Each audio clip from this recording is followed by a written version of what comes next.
Wait, are you are you gonna count me in? Whatever. I'm just gonna go for it.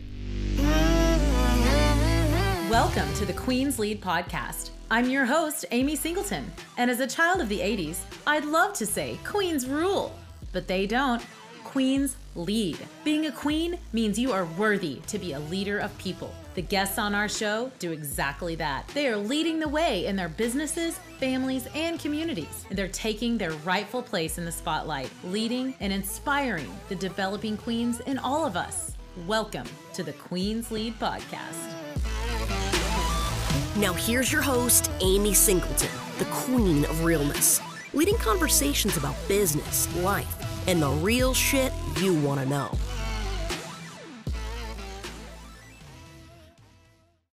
Welcome everybody back to another episode of the Queen's Lead podcast. Today, you guys are in for a treat. We have Melissa Leon here, and she is 20-year veteran of accounting and finance, a mother of three, a best-selling author,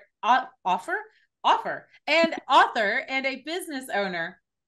She owns 2 Cents Consulting, which is a fractional bookkeeping and CFO company. And she is the author of, I cannot wait to read this book called B.I.T.C.H, How Ambitious Women Can Have It All Without Doing It All. And B.I.T.C.H is a beautiful acronym that I will let Melissa explain to you guys. Welcome, Melissa. Thank you for being here. Yeah, thanks so much for having me. I'm so excited. I am really excited too. Just reading like what those B.I.T.C.H stands for. The guests need to hear this, and so do I. So please tell us who you are and what you're all about as a person, and then we can dig into the book and all those juicy things in here in a little bit. Yeah, thanks. Well, I'm in Phoenix, Arizona. I'm a mother of 3, like you said. So busy wife, busy mom. I've led a corporate career in, I worked for Four Seasons Hotels for 20 years, all in accounting and finance. My first job in life was as a bank teller at age 16. So I've been working with money or other people's money for as long as I've been legally allowed to work. Nice. And I really enjoy it. I find a lot of passion in teaching financial literacy. And so 2 Cents Consulting was born in 2019, 2020, like we started dabbling in the ideas, and then, you know, how the pandemic either changed someone's life in different ways. And that was true for us. So now we are fractional CFOs for about 55 clients across the country, from Maryland to Hawaii and everything in between. Along the way, I decided I wanted to write a book, and I thought I was going to write a book teaching women how to talk to their children about money, because I realized generationally speaking, we're not given a lot of knowledge around money. Oh my gosh, no. And so I really wanted to like dive into some of those pieces, and I still plan to do some of those parts. However, when I started writing, a whole bunch of stuff came out that I didn't know I needed to say. Writing is the best therapy. So if you have a desire to write a book, start writing, because even if you don't publish it, it'll be the best therapy you've ever had. Really? Okay. Love fantastic. And what I found along the way is that I had, like I said, a lot more to say, and I couldn't get it out fast enough. So I started a podcast, and I was trying to come up with a name for the podcast. And my sister was like, "Efficiency bitch, hello." And the story of the Efficiency bitch actually comes back to a fight that my mother and I had when I was a teenager. I called her an efficiency bitch, and not in a nice way. I was not being kind, but she loved the phrase, and it became a term of endearment between my sister and my mom and I for the last 30 years, maybe not quite 30, 25 years. And so as the podcast started, you know, I mean, I'm telling a very long story to get to the acronym, but as I started doing the podcast and more things were coming out in my writing, I realized that I needed to have a framework to describe all of the things that have made me able to do all of the things that I love, and to be able to teach it in a way that is tangible for other women. And then the acronym, you know, sometimes these things just pop up and bite you. I was at the gas station, and I was like, oh my, I mean, I remember it so vividly, like when lightning strikes. Yes. It was like, you're using bitch as an acronym. So today it's bank, inbox, which is like task management, time, which is relatively self-explanatory. Connection is about how we communicate with each other, how we show up in our village, how we spend our free time. And then harmony being the bow that ties it all together. The H was originally going to be health or happiness, and it didn't completely fit. And then harmony was like I don't believe in work-life balance. It's the full in agreement way that Thank life you. will be. Oh my God. We already have a crown moment. I say that all the time. Quit wearing all the hats and realize you got one crown, and every one of these jewels is just a different facet of who you are. So bravo. Oh my gosh. I don't know if we're going to have time to dig into each and every one of these, but let's go, because I know that I need some of this. These listeners need some of this. Tell us how to do it. Yeah, I mean, I start with bank. It's an easy one because it's the first letter of the word bitch. But it, again, being a finance professional, it's where I find the most stress is created in people's lives is in their money management or lack thereof, and their 100%. fear of money. Yes. Money's a very scary thing for a lot of people. There's a lot of different places that you can learn about money. There's a lot of different things you need to learn about money. If you're a business owner, money is something different than if you're a W-2 employee. Knowing what W-2 means, understanding how taxes work, understanding how to come up with budgets. I mean, it's scary because there's so many pieces and we're not really taught about it much in school. I have 3 kids who are 8, 10, and 12. They're learning how to write a check in school. They learn how to count currency, but they don't learn. And I don't blame the school systems. I mean, money is a very personal thing. And I think most of the people of this country would freak out if the concept of money was talked about. Most people find that it's so personal in nature, but then where do you learn about it? From your parents who didn't know anything either, right? Precisely, right. Who didn't know anything and are embarrassed to talk about it still. So my very first piece of advice for people who want to learn about money is start talking about it. And if you're not comfortable talking about it to your friends or your family, find podcasts that talk about it. Call people who like to talk about. I like talking about money. I talk about it all the time. And there's a lot of us out there who like to talk about money. And just one step forward. You don't have to learn everything all at one time. I'll tell you, I've been in finance and accounting 25 years and I'm still learning cool stuff because there's a lot to it. And being able to face that fear will completely change your ability to manage the rest. It will change your ability to manage your tasks. It will change your ability to manage your time, your relationships, and ultimately your stress levels in life. So that's the place I always start with people. And as you are going down that journey, and it is completely a journey, like it's a road trip across the country. You have to know that there's going to be a million stops along the way. There's going to be flat tires. There's going to be issues. This is the way that it works, but you have to keep moving forward. Otherwise you just stay in the same place that is really painful. Right. It can be anyway. Yeah. Money loves movement and speed, right? Like it doesn't like it when you slow down and stop. So, and ask other people for their opinions. You know, I find that talking to people who are older than you can be very beneficial because they've learned some lessons. And a lot of times people are willing to talk about their mistakes versus where they are right now. They're willing to say like, oh yeah, I made a mistake in the past and you can learn from that. Ask somebody about their current financial situation and they probably won't talk to you about it. Ask them about what it was like when they were 20 and they may give you some information. So finding people who are older and want to share can be really beneficial place to go. And everyone's starting in a different place, but we all start somewhere. And having those and if you're a parent, start having those conversations with your children. Make it simpler for them to become adults who have conversations about money.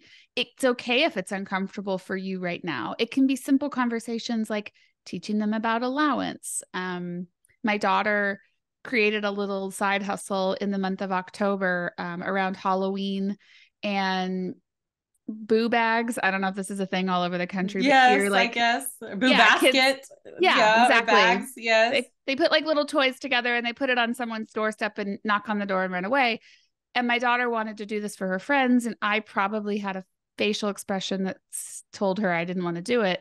And she said, what if we made them and sold them? And of course my entrepreneur spirit was like, hell yeah, let's do that. Okay. Yeah. So she did a fantastic job. She ended up making like 80 bags and selling them and doing a great job. And then we had to talk about, well, do you want to make these bags alone or do you want to hire your brother and sister to help? And so having these conversations about money and how money moves and how you can buy their time with your $20, right? And it's not significant and not complicated, but it is having conversations around payments and earnings and exchanging money for services, things that can be really uncomfortable for people moving on through. Yeah. Which leads me to the next one, which is I for inbox, and that's task management. And I find, particularly talking to women, they're very uncomfortable hiring help. It can feel very bougie. I think particularly people talk about like hiring someone to help clean their home or to be a virtual assistant, or be a personal assistant in home to help with cooking. I mean, women have this burden of labor, and it's like labor of love. Women often have that acts of service type of, whether or not it's their own love language or not, it's how we're taught to give love as young people. And so I think a lot of times women feel like, well, if I'm not cleaning my home or I'm not cooking for my family, like, how do they know I love them? Because that's how you received love from your mother, probably, or from your family in some regard. And so some things like that can be really important to learn to let go. I talk a lot about, like, if you want to have it all, you can't do it all. It's not possible. There's not enough hours in the day. And so delegating tasks to people, buying a robot vacuum, like, it's a big investment. Don't get me wrong. There's a couple $100, maybe 3, 4, I'm not sure, but mine's lasted 10 years and has been one of the best things I've ever purchased because I don't have to vacuum anymore. Yeah. Right. But if you have your money stuff organized in a way that you understand what you can afford, you understand how those pieces work, it will allow you to buy back some of your time, in the inbox and the time strategies.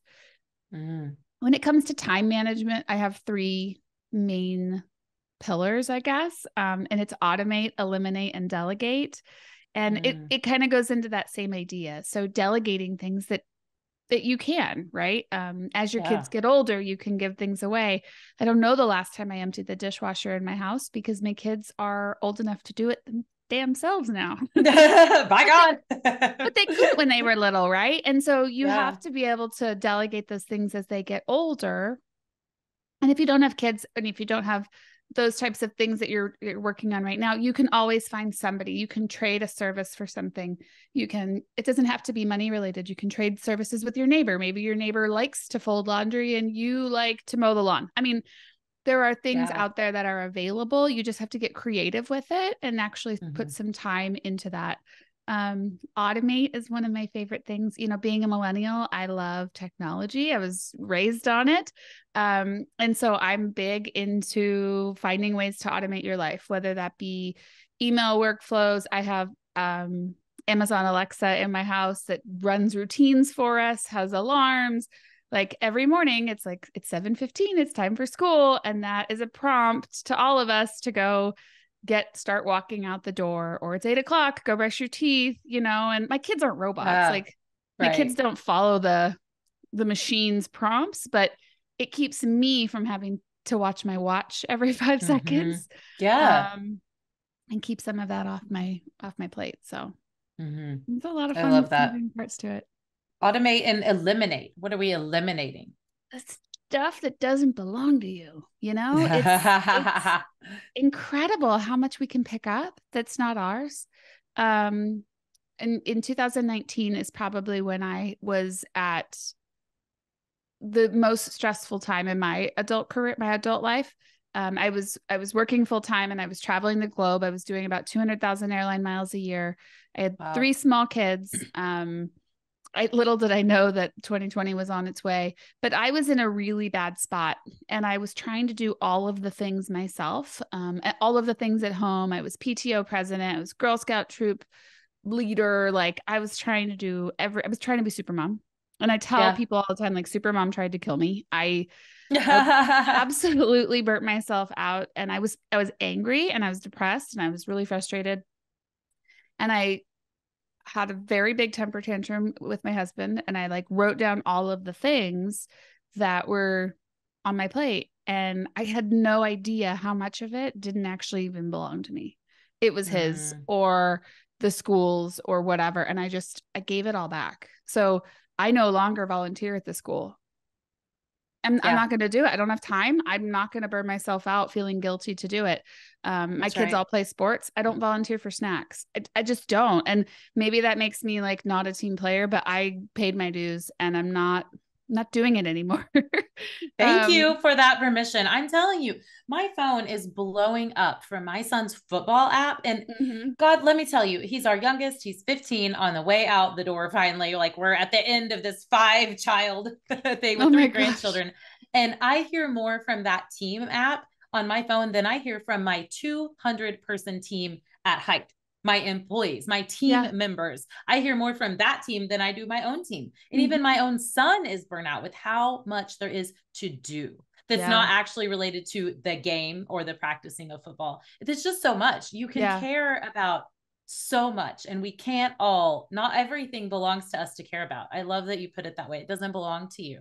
Yeah. And I appreciate the people who put the efforts into those things. Like somebody has to be the PTO president. So maybe it doesn't even have to exist. I don't know. And I certainly felt like I needed to be that person at one point in my life. But what I've also come to realize is that you don't need to be that person forever. You can do that for a month. You can do it for never. You don't ever have to pick it up and do it.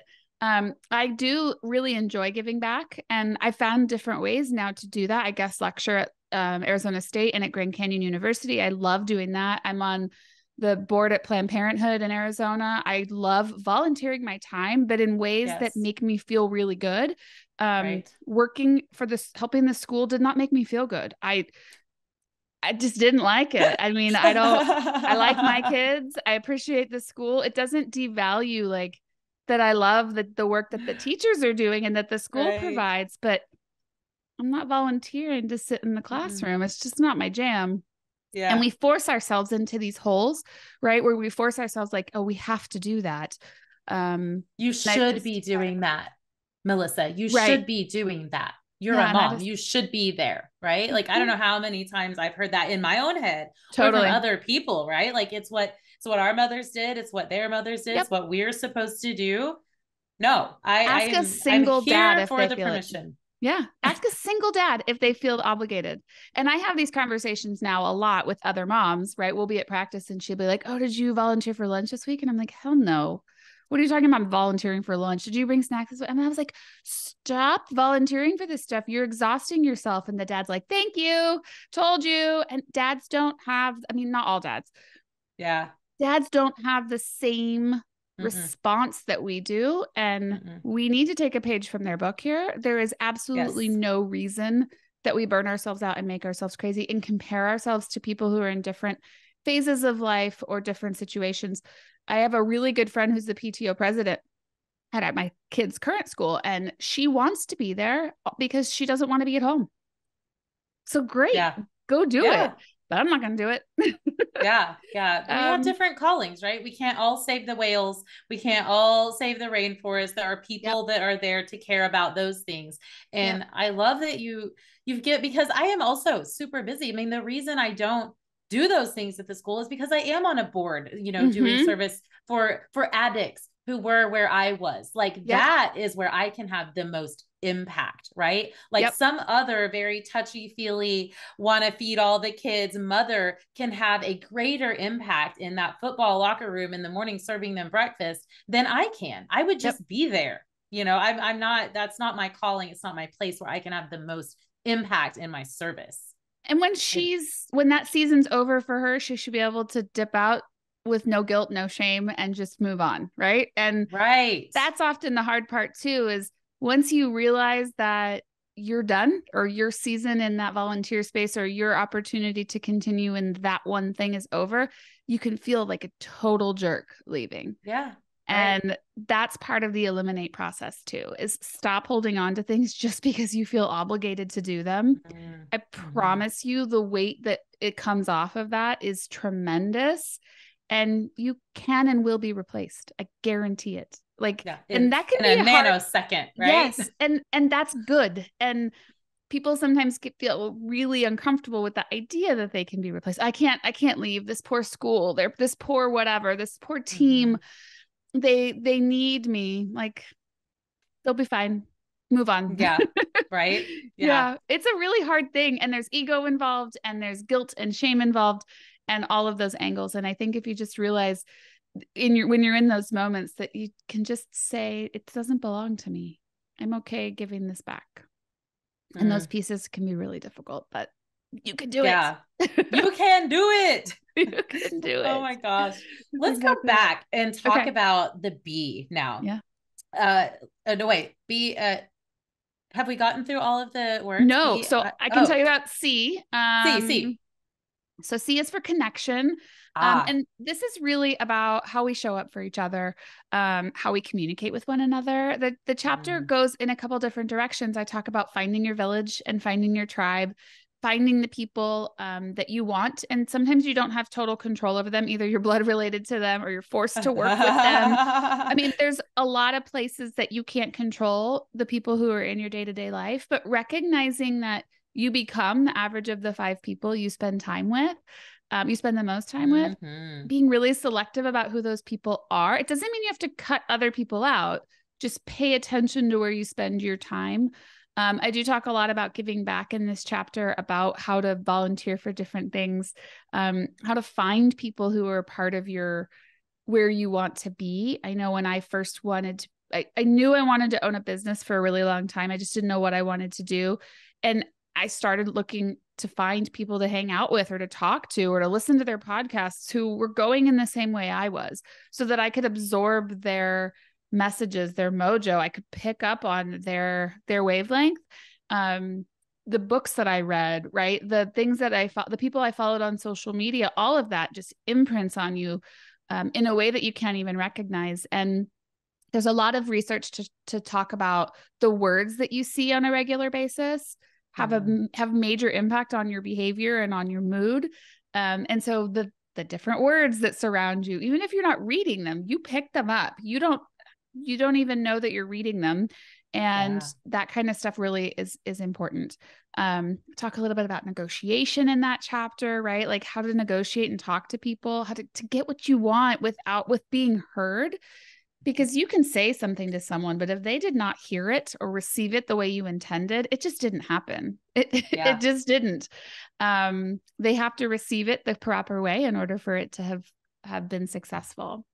And then the final chapter is harmony. And it's the bow that ties it all together. It's the piece that, it's the part that we're all here for, right? I want my life to be in agreement for my children. I want my life to be in agreement with my husband. I want my life to be in agreement with my job, with my podcast, and the podcast and the book is like the part that is me giving back. It's my ikigai. It's the thing that helps me continue to grow and to thrive forever.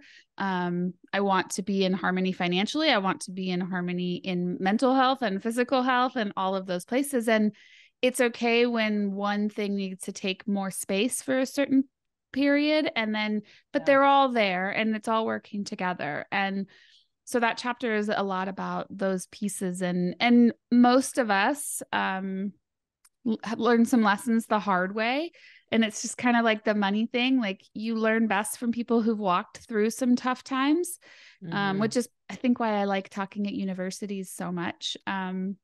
Because I feel like there's so much information to give to the 18 to 24-year-old group that they're so eager to learn. And so finding ways like that to kind of live through some of your lessons and your different areas in order to support others that are coming up behind you, and make the world a better place than we found it. So that's the whole acronym, I guess. In Efficiency, bitch. Get it. My gosh. I love it. Thanks. It sounds like it's a lot, but it's a short book. I intended for it to be, I pictured myself when I was on an airplane, when I was traveling all the time across the country, and I pictured myself reading, this short-ish book. It's like a 2-hour, maybe an hour and a half read if you're a fast reader. I didn't want it to be a long, drawn out, belabored Thank you lecture. For that. Can I say thank you for that? I was literally just watching a training last night that I bought because, we're always trying to learn, eager to learn who's doing what. Let's learn their way. And it was Rachel Peterson, who you may know from social media, superstar, social media rock star. And her new training says, look, this is short on purpose. Why say more words when it takes this many words? It's going to be really quick. And I was like, oh, God bless you. We don't have time to read, love it, War and Peace, to learn how to be in harmony with ourselves. Thank you for a short read. I'm excited to pick it up now. It's a thing, right? You feel like you have to overstate everything in order to get your point across. And the truth is, it's just too many conflicting pieces of information out there now. Like, you can get all these things, you can get podcasts, and you can get audibles, and you can all of the places that you can get information. And I personally won't read long emails unless it's super important from a client. But like, if you send me a marketing email and it's more than a couple sentences, I'm probably going to close it. There's just too much out there these days. And okay, like, yes, we probably all have super short attention spans and all of the things, but that's where we are. And you have to evolve into that. Otherwise you're just dead in the water. No one's going to pay attention. Yeah, exactly. That's the words that you use are so important. Totally. And like you said, the way that people receive it. So if we're just talking all about ourselves and long, people don't want to hear that. They need to hear something that resonates with them right away, puts them right into the story of what you're talking about. And then they're more engaged, right? Yeah. We teach marketing language all the time to people because you can, in a sea of noise, like, we have to get people's attention. Our attention spans are shorter than ever. So it's important to engage them that way. Tell me, let's go back to the money part, because I know, I'm sure it's this way everywhere, but I grew up, we didn't really talk about money. I watched my mother stress over bills. I watched her cry over her checkbook. I watched her scrimp and save and take out money from the ledger so that the next week she could add it back in and then make the house payment and all of these wild things. But she didn't have an example. I didn't have an example. I think a lot of us out there didn't have an example. So what are some of the very first things that we can start doing to just take those steps to being able to have a healthier mindset about money? And then what's an action step that we can take outside of walking through an Ed Jones office that seems so intimidating for a personal finance? Like, where do people get started with this whole thing? Yeah. Talking to people who have a education and a background in finances can feel like you're talking to the principal's office. Right. When I was in the hotel industry, and the accounting department, people would tell me that all the time. Like, I'm so comfortable talking to you. Usually coming into accounting feels like it's the principal's office. And people said that for 15 years. Wow. And the truth is that it does. And a lot of it's by design. Accountants like to feel smarter than they like to be the smartest person in the room. Yeah. And sometimes they are. Well, that's fine. Like, they go to school for a lot of things and they feel very, very powerful in that space. But I think the most important thing is find somebody you can talk to. So you can ask your supposed stupid questions and not feel embarrassed. And there's a lot of us out there. Like, just go look. The second thing I think that's really important about money is to figure out what type of person you are. And I can give you 3 examples, and you probably will know exactly who you are just by hearing it. You don't have to go take a quiz or anything. But the first is, you are really interested in where your money's going. You have spreadsheets, you download bank statements, you want to know where every penny is. And you're like the ultimate budgeter planner, but you never really seem to feel like you know what you're doing. You're just doing something. I'm one of those people. I enjoy it. I always have, even before it was my career. It was something that I liked to do, is to understand where my money was, but I didn't know what it meant, right? At the time. The second type of person is the person who wants to save for the future. They're so terrified of not having any money that they save everything, and they kind of don't enjoy today because they're so scared of having nothing. And they have savings money in mattresses, right? That's actually losing value over time because inflation is taking all their money away, and they're just scared to not have. And then the third type of person is like, I have no idea how much money's in my checkbook. If I run my card, it'll decline. Like, that'll tell me, right? I have no idea what's in my checking account. I have no idea. Not worried about the savings, not worried about, they just fly by the seat of their pants, not worried about it. And everybody, there's certainly a spectrum to all of those things. But knowing which of those things you are can be really important, because that's how you know how to find the right help. If you are a super analytical person and you're like, I have all this data, now what do I do with it? Right? You want to go to a financial planner, somebody who's a fiduciary who can go through it and say, like, all right, this is how you should invest your money. This is what you should be doing with these pieces, or help you figure out, should I be saving when I have all this credit card debt? The answer is no. Don't save money when you have credit card debt.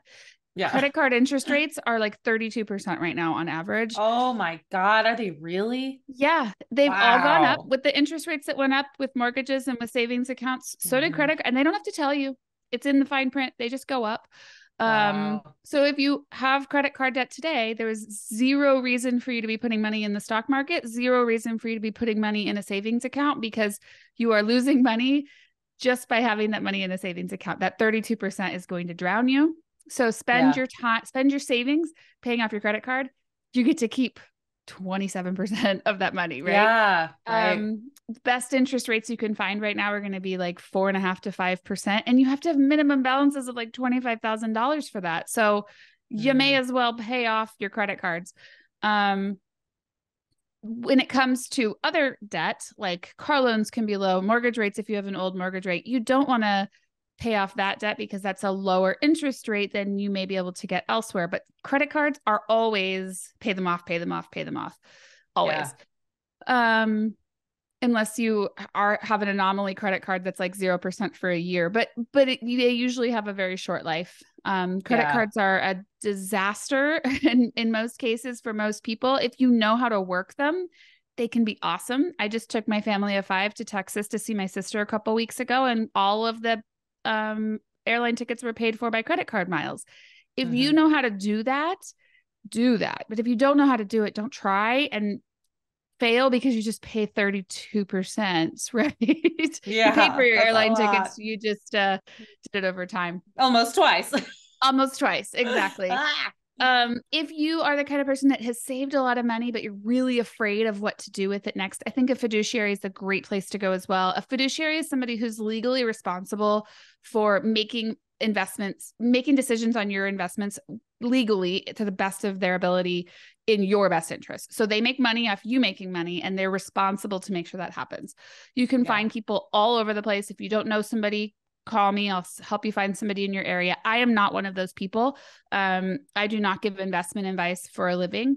My job is in the business space. So I help small business owners read their financial statements, read their balance sheet, read their P&L, build a forecast, build a cash flow statement so that they know what they can afford for the future.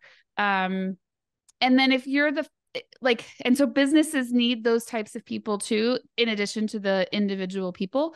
If you're a small business owner, you probably need both, because your business can't be healthy if you're not financially healthy personally, and vice versa. You are your business and your business is you. So being able to understand it from all angles. And then the third type of person who's just kind of going for it and throws money, doesn't know where it's going and just kind of lets it ride. Those are really some of the harder conversations to have with people, because it can be a flashlight shines in on what you're doing.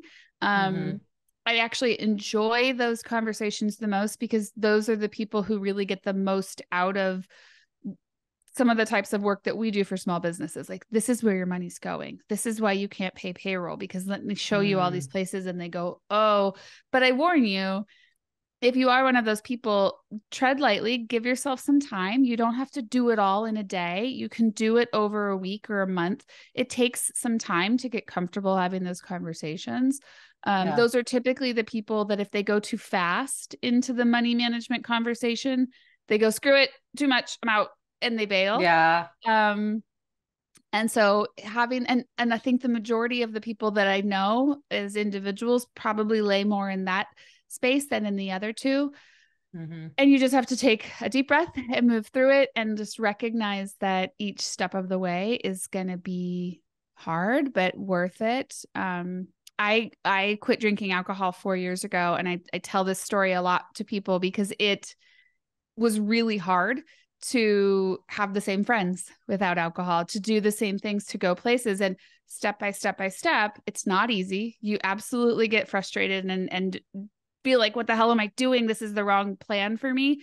But very soon you start to feel very confident in that space where you're willing to share it on podcasts and tell people how much better their lives will be this way. And it's very similar with money. It's a very similar, you feel very exposed, you feel very naked, you feel very uncomfortable, and very quickly you'll be like, oh, I can show other people how to do this.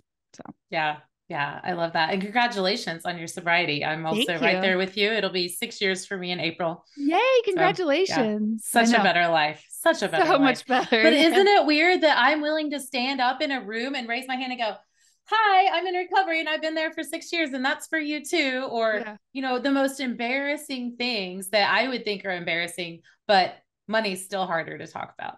Totally. It is. It really is for a lot of people. Those things that are very personal in nature too. I mean, and let's be honest, like alcohol and drugs are not something that we're really taught to control or manage as children either, right? Like we're told, don't do drugs. And like those people have drinking problems, but meanwhile your parents are drinking every day. So like you get these very mixed messages of like what's right. And what's healthy, and having those conversations, it can be really important. And addiction comes in many different forms. For some people, it's substance or alcohol. For some people, it's eating. For some people, it's exercising. For some people, it's spending money. And I work with a lot of people who really have business owners in particular who have spending addiction in their personal life and then can't figure out why their business isn't thriving. And it's like, well, you have a behavior that is driving a result, right? And you have to be able to manage that behavior and that, and people don't think of addiction in those ways. So being able to uncover that and talk through it is life-changing for a lot of people. Yeah. Wow. That's so good. Thank you for sharing that. Yeah. So can you tell us a little bit about, as we wrap up here, I can't believe the time's already almost up. This stuff is so good. I hope you guys are enjoying this because I am definitely like about ready to go over to that. I'm assuming we can get the book at Amazon, Barnes & Noble, efficiencyBitch.com, all the places. Yeah. Yes. Good. I can't wait to go download it. First of all, can you only work with people who are in Arizona or can you work with people nationwide? And then okay, great. So can you tell us what, just give us an idea of what it's like to work with you, or tell us a story of one of your favorite clients and kind of where you took them from to, so that we can kind of hear what that might look like for those of us scared to reach out and make that scary phone call. Yeah, I have so many amazing clients that I would talk about. First, I'll say that no two businesses are the same. We don't have like a off-the-shelf product that we give you. We have a conversation about what the business is, where you are, right? Are you startup? Are you growing and maturing? Are you end of season where you're trying to figure out how to get out of business, or how to sell your business, or to value your business? We work with companies at all different levels. We also work with companies of all different sizes. We have a giant restaurant group of 8 restaurants in Hawaii. We have very small solopreneur groups that are just starting to get off the ground, and everybody in between. We only work, I say giant restaurant group, right? Like each restaurant has 20 employees, but they are a group of restaurants, not a single restaurant. I have a lot of different types of industries that we work with. From law firms and restaurants to professional organizers and IT companies, all just different levels of different kinds of people. I'd say the thing that I focus on the most, I have a business partner, her name's Leanne, and our main focus for the business is to teach business owners how to read their financial statements. And the thing that I always tell people is, I either want you to learn so much from me that you don't need me, or that your business is so profitable and gets so much bigger that you need more of me.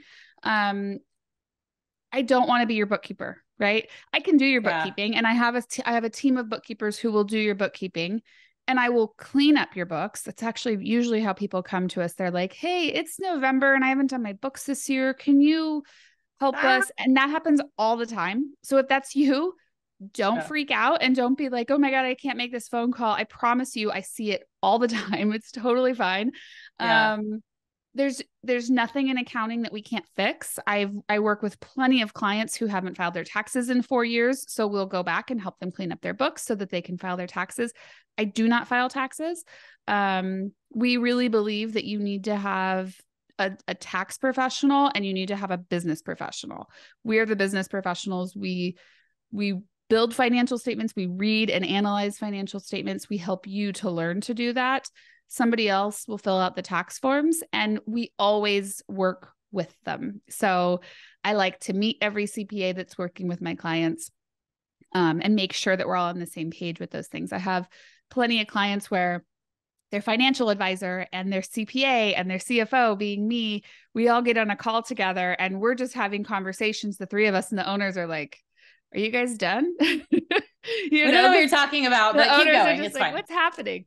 But you need to have that board of advisors, right? Particularly as your business starts to get very big, and it can be very scary to have that much money, because guess what? You get to pay a lot of taxes when you're making that much money. And if you're not careful with where your money's going, you could have too much money in a checking account and then not be FDIC insured and not even realize it. There's just so many dangers that can come when you have when your business is thriving.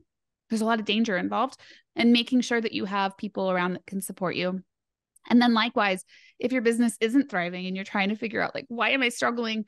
I have clients that need me 1 hour a quarter. They just have me come in and do a sanity check on their books, and that's great. I have other clients who we do the bookkeeping for, and I talk to them multiple times a week. Like I said, it's not off the shelf. We designed this company to fit every small business owner where they were, and to be able to help drive them into the future. We have a really great, one of our very first clients is local to me here in Mesa, Arizona, and they started a store in 2020, and now they've got 3 stores retail, and they're thriving and they're doing so well. But we didn't know where we were going when we started. They just knew they needed a bookkeeper. They didn't know what else they needed. And so we were able to help with their bookkeeping and get their processes set up and get their stuff documented, and then help them with the next one and the next one. And now we're making very big strategic decisions on what property to buy and where to go next. And, there's just a lot of things that business evolves, just like our personal situations evolve. And being able to have somebody who can kind of ride that wave with you, I think has been a benefit. It's been really fun for us. Today, the company's made of 4 of us. There's 3 CFOs, myself, my partner, and 1 other. And then my husband joined us a year and a half ago. He was a general manager of a golf course for 20 years, and he left them and came to work for us. So congratulations to him and you both. Yeah, it's been really story. cool. It's been really cool to have him working with us. And he brings a whole other level of knowledge, being in operations for so long. Yeah. Tell me about it. My husband is our operations manager, and I could not do it without him, like, at all. I am not that, like, keep it on track thing. I'm like, dream, here's what to do, now run with it. And he runs with it. We need those people. And I'm so blessed to have my husband. I'm so grateful you get to work with yours too. Yeah, it's definitely a game changer, right? When you have somebody, because we all have different strengths. You have to have and let people play off those strengths. So I always wanted to have a business. I think I said that earlier. I always wanted to own a business, and I never could figure out what my thing was. I was like, well, I don't really like to cook. I don't want to have a restaurant. I don't want to do retail. Like, I could not figure it out. And then one day it hit me. It was like, duh, your business is business. Oh yeah. You know this. So 4 Seasons is probably a pretty great training ground for big business. Yeah, they were incredible. They're really, and I got really lucky, honestly. When I joined them, they were a publicly traded company. About 5 years after I joined them, they went private. So I got to see the public side. I got to see the private side. I got to see them go private. We kept public ready. So I got to keep all of those things in place. I moved from Arizona to Hawaii to Florida to LA with them. I was able to do a lot of internal audits. And then the last 8 years of my career was really unique. 4 Seasons decided to outsource their finance and accounting into centralized locations into India, China, and Poland. And I was the manager of that. I was the project manager to get it off the ground. And so my job still blows my mind that we did this, and it was beautiful. It worked out so well, but I had to take 150 hotels' accounting practices and distill them down into one procedure where an offshore team could do it and could repeat it, right? So that standardization, that distillation of the procedures that can get kind of complicated at different property levels, and you like bring it to its simplest form, take some of the genius from different areas, and now we have one set of procedures. And when we have a great idea, we change it one time versus changing it 150 times. And so that was a really fun, I learned a lot about communication. I learned a lot about project management. That was when I got a project management certification. I learned a lot about managing teams at large scales, particularly all over the world. I learned a lot about time zones. It was a really cool experience. And I'm so grateful that I got to do it. And it is probably one of those parts of my career that, like, if I could do it again, I would 100 times, you know. It was really hard. I was a punching bag for a really long time. I bet. But it was great. It was really great. That's awesome. Wow. What an experience you got to have. That's so cool. So tell the audience, where's the best place to connect with you? How, I know if they want to buy your book, they can go to Amazon or efficiencyBitch.com, but if they want to work with you specifically, how do they get that started? 2centsconsulting.com. It's TWOSENSE. So not pennies, but like making sense. Yes. That's probably the easiest place. You can see what we're up to, what we're doing. Like I said, nothing is off the shelf. So if you see our website and you're like, what about this? Call us, ask us, send an email.